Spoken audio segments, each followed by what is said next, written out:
What we're going to look at right now is a little more with ionic bonds, which, if you'll remember, is a metal and a non-metal, things on opposite sides of the staircase line where there's a transfer of electrons. So, in an ionic compound, they create what's called a crystal lattice structure in their solid state, where they arrange themselves in the systematic three-dimensional array that minimizes attractive forces, maximizes attractive forces, minimizes repulsions. So that you end up with something kind of like this, where you have alternating positive, negative, positive, negative, positive, negative, positive, negative, positive, negative, positive, negative. And this doesn't just go in two dimensions, it can actually build out in three dimensions. So that essentially, for each positive ion, it's surrounded by one, two, three, four plus one in front and one in back, six negative ions. And for each negative ion, they're surrounded by six positive ions. So you get this lovely three-dimensional crystalline array of ionic compounds. And as this happens, there's this thing called lattice energy. Lattice energy is the energy that is released when a metal cation and a non-metal anion combine to form this crystal lattice structure. So the combination of the metal cation and the non-metal anion releases a tremendous amount of energy. And that makes ionic compounds very stable. You don't find the salt sitting in the salt shaker disintegrating or chemically reacting with other things. It's a very stable thing. I mean, salt can react with other things, but by itself, it just tends to be a very stable compound. Now, the greater the charges on the ions, and the smaller the size of the ions, the more negative the lattice energy. In other words, the more energy that's released, the more stable the compound is. And these very negative lattice energies result in decreased solubility, increased melting and boiling point, and low volatility. They're not going to evaporate very easily. And this is just yet another application of Coulomb's law. So, for instance, in this compound, let's say that this was sodium and chlorine. Well, if we wanted to make a more stable compound, instead we could use lithium and fluorine, because the F minus is going to be smaller than the Cl minus, and the Li plus is going to be smaller than the Na plus. And so if they can get closer together, you'll have stronger attractions. So if you use smaller ions, you have stronger attractions. Also, if you were to use something that has a charge of +2 or +3 or +4, you're going to end up with something that's more stable. It's got a higher lattice energy.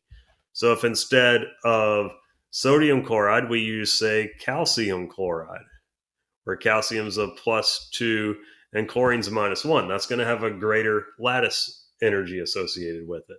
Or magnesium chloride. In fact, when you get into things like sulfates, we don't really have to know solubility rules so much, but sulfate is a -2 charge. And when you get into the sulfates, beryllium sulfate, magnesium sulfate, calcium sulfate, all of those sulfates are typically insoluble because they've got +2 charge, -2 charge. They tend not to dissolve. With the hydroxides, even if we go to hydroxides, where hydroxides in -1, beryllium, magnesium, and calcium hydroxides are insoluble, whereas barium and strontium hydroxides. Let me reverse the order of those. Strontium hydroxide and barium hydroxide are soluble because as you move down the periodic table, the radius increases.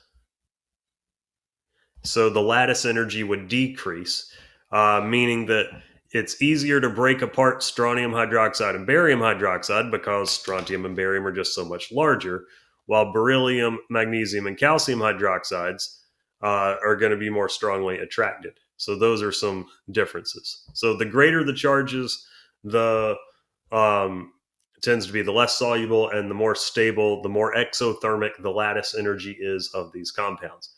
When you get to something like aluminum oxide, where you have aluminum's a +3 charge, oxygen's a -2 charge, and these are both relatively small compounds.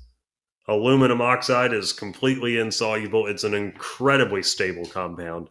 It's that kind of dull gray coating on aluminum is the oxidation on the surface. So Coulomb's law applies to this. So the more positive or negative the charge of the ions and the smaller the ions, the more negative lattice energy. The more energy that's released, the more stable it is. This just kind of shows what happens when you take lithium and fluorine and you try to make lithium fluoride.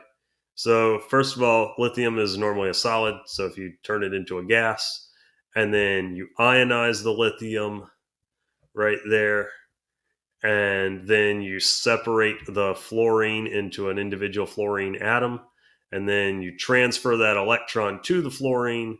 That releases some energy. But then when the lithium and the fluorine come together, that releases this huge amount of energy that makes the lithium fluoride compound very stable.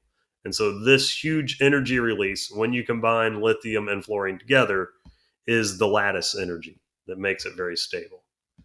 This kind of shows the three-dimensional structure of lithium fluoride. You can see that each lithium ion is surrounded by these fluorides. The lithium is smaller than the fluorine because, keep in mind, when lithium loses that electron, it only has one.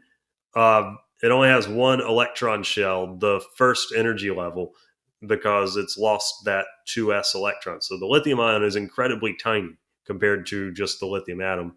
In fluoride, it's a bit larger, but it becomes this very stable looking molecule. This shows for magnesium oxide. This kind of shows the changes in making it. But this lattice energy, when a +2 magnesium ion and a -2 oxide ion come together, that lattice energy is huge to make magnesium oxide compared to for sodium and fluoride. If you want to look at that one.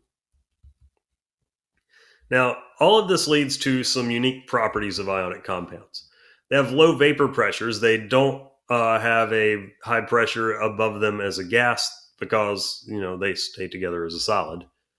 They are brittle. So ionic compounds are strong, but with strength there is also brittleness. Because if you were to take this ionic compound and you start to apply a force, you start trying to slide it over just a little bit, then what will happen is you'll line up you'll line up like charges together. You'll match up the positive with the positive, the negative with the negative, positive with the positive, and then they'll repel, and the whole thing will just break apart and it'll shatter, which makes ionic compounds fairly brittle. Ionic compounds as solids are non-conductors, but they would conduct electricity as a liquid. They do not conduct as a solid because these charged particles are not free to move around. They're stuck in this rigid structure. But as a liquid, those positive and negative particles can actually move around.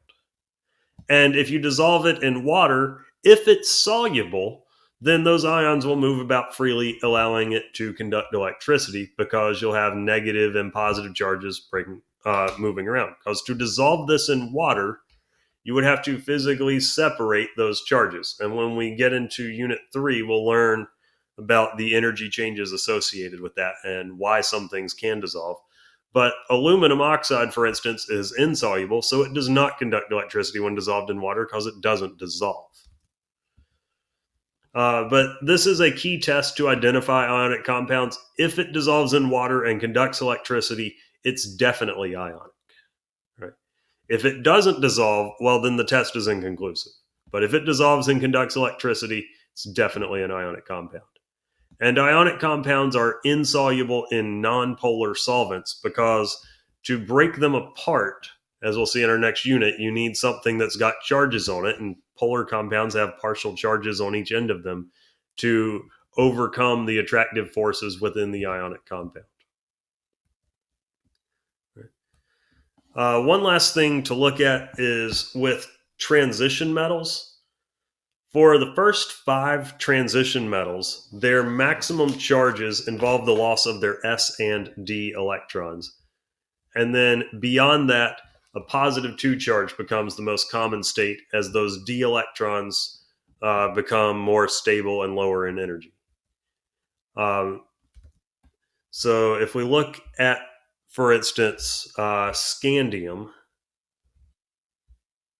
which its electron configuration is 4s2 3d1, the maximum charge you could have is by losing all 3 of those. It could go up to scandium with a +3 charge, or it could have a +2 or +1 charge. Titanium, it can become as much as titanium with a +4 charge. You could have vanadium with a +5, chromium with a +6, and manganese with a +7 charge. Because manganese, it's 4s2 3d5. So it could lose both of the 4s electrons and the 3d electrons. Now, when it loses electrons, it would lose the 4s electrons first. So manganese with a +5 charge, for instance, its electron configuration would be Ar3d2, because it would lose the 4s electrons and then 3 of those 3d electrons. But it would always lose the 4s electrons first. Manganese with a +1, that would be Ar4s1 3d2. 3d5.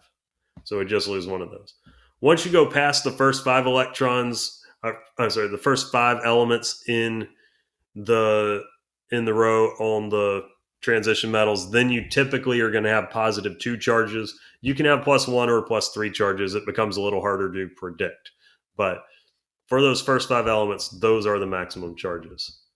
And compounds that have unpaired d electrons have color associated with them. So, for instance, vanadium with a +2, +3, +4, and +5 oxidation state can have various colors associated with them. And then, as I was saying, that those charges, if you have unpaired d electrons, you have color. So chromium, it gets its name, chromos, meaning color, from the fact that it can have several different possible oxidation states. It can go from +1 to +6.